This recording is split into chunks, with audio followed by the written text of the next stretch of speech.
how do I know my helmet is safe?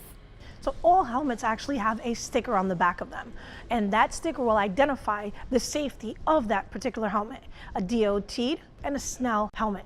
So DOT, they actually test one helmet in production, and once that helmet actually passed production, they go through the massive of production.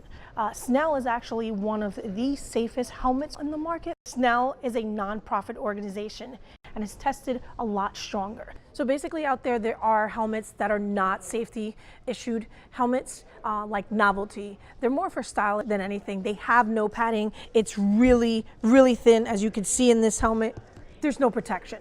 So it's called the brain bucket. At the end of the day, all helmets, as long as you have any of those codes on the back of them, you're really on the safe side.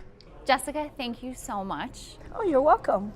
And if anybody has any questions about helmets, come and see Jessica and the team here at Bergen County Harley-Davidson in Rochelle Park.